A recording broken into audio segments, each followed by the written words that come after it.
ने सीनो ख़राब थी वियो, नंढो हो त सीनो इलाही ख़राब हो त भाभी आई असां वठी वई खारादर त पोइ वरी 40 ॾींहं जो इहो हो त हिते इलाजु थियसि त पोइ वरी घर हिनखे ॾिनूं दवा बि त घर रोज़ानी चेकअप बि कंदा हुआसीं माशाल्लाह सुठे तरीक़े सां रोज़ानी ईंदा हुआ चेकअप कंदा हुआ टेबलेट ॾिनियूं हुयूं सिरिंज जे ज़रिए असीं हिनखे ॾींदा हुआसीं 15 ॾींहंनि ताईं हिनजो इलाजु हलियो घर में ॾुखियाई इलाही थिए ॿियो रोज़ु अचणु वञण बि इलाही मुश्किल थी वञे छो लाइ त एतिरो त माण्हू ते किरायो बि इलाही लॻी थो वञे त माण्हू भरे कोन थो सघे न हिन वजह सां असां आहियूं बेरोज़गार की असांजा ॿार नंढड़ा पढ़ाईअ वारा बि हुआ ॿियो न घर वारे बि कोते छॾे ॿियो करण वारो बि केरु न हो स्कूल जी वजह सां छुटी बि कोते कराए सघियासीं इन लाइ असांजो घर वारो इलाजु इलाही सुठो थियो।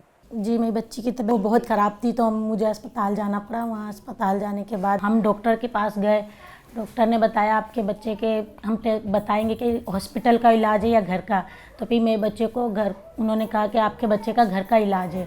तो उन्होंने मेरे बच्चे को घर की ट्रीटमेंट दी तो मेरे बच्चे की तबीयत ठीक हो गई। फिर उसके बाद हमें लगा कि हमें घर पे ही बेहतर लगा कि हमारे शोहर का काम का मसला है, छोटे बच्चे हैं, तो हमें अपने ट्रीटमेंट घर पे बहुत सहूलत मिली और बच्चों घर वालों को भी। और जो डॉक्टर आते थे हमारे सर्वे डॉक्टर करके जाते थे बच्चों को, हमें तसल्ली होती थी कि हमारा बच्चा बिल्कुल ठीक है। एक पेशेंट मुझे याद है जो 8 डेज़ का आया था न्यू बॉर्न, जो कि किसी आउटसाइड हॉस्पिटल में बॉर्न हुआ था। हमारे पास आया था, फीवर हाई ग्रेड था, उसको 39 डिग्री होगा एंड रिलेक्टेंट टू फीड, मतलब वो फीड नहीं कर पा रहा था। मदर की ये कंप्लेंट थी और वॉमिट कर रहा था। तो यहाँ पे जब हमने उसको असेस किया देन हमने उसको RCT 2 के लिए इनरोल किया। इनरोल मीन्स कि RCT 2 में ऐसा होता है कि हमने बच्चा देखा सिक है और उसको हमने 2 डेज़ के लिए हॉस्पिटल में एडमिट किया, जिसको हमने ये एम्पेसिलिन और जेंटामाइसिन एंटीबायोटिक्स दिए, ठीक है। एंड देन 48 आवर्स पे असेसमेंट तो उसकी ऑनगोइंग हो रही थी, हॉस्पिटल में था, डॉक्टर्स भी देख रहे थे, नर्सेज भी देख रहे थे।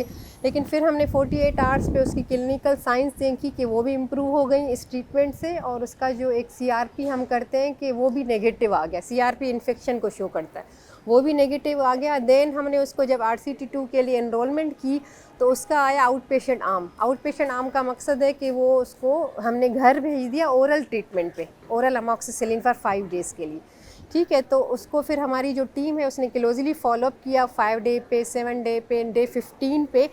तो वो बच्चा बेहतर हो गया, जो कि इतने सीवियर इन्फेक्शन के साथ हमारे पास आया और 2 दिन हॉस्पिटल में रहने के बाद वो घर चला गया। और उससे जब 15 डे के फॉलोअप पे वो पेशेंट मेरे पास आया तो वो बहुत थैंक्स कर रहे थे, क्योंकि उनका फाइनेंशियल बर्डन कम हो गया। 2 दिन के ट्रीटमेंट में बच्चा उनका बेहतर हो गया और आगे का ट्रीटमेंट कंटिन्यू हो गया घर पे। और क्या एडवांटेज हुआ कि उनको हमारी टीम ने क्लोजली फॉलोअप किया घर पे। People are edgy, especially at the neonatal period. एक जनरल परसेप्शन जो है वो ये है कि ये बच्चे जो हैं इनमें ओरल एंटीबायोटिक्स काम नहीं करती, इनको IV एंटीबायोटिक्स की ज़रूरत होती है।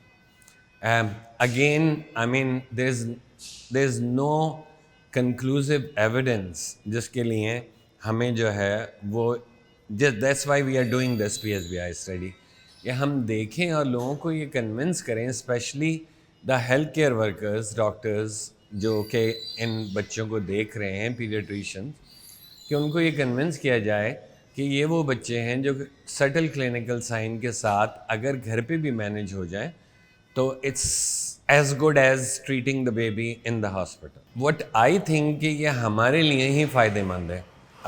अगर हम इस तरह देखें कि इन बच्चों को अगर एक बच्चा जो है वो सटल क्लिनिकल साइंस के साथ आ रहा है, मुझे उसको हॉस्पिटल में दाखिल करने की ज़रूरत नहीं है, वो घर पे ट्रीट हो जाए। पेरेंट सेटिस्फेक्शन ये बहुत ज़रूरी है जो है। Parent would be a lot happier कि अगर उनके बच्चे का ट्रीटमेंट जो है उन्हीं के घर पे, उन्हीं के माहौल में हो जाए।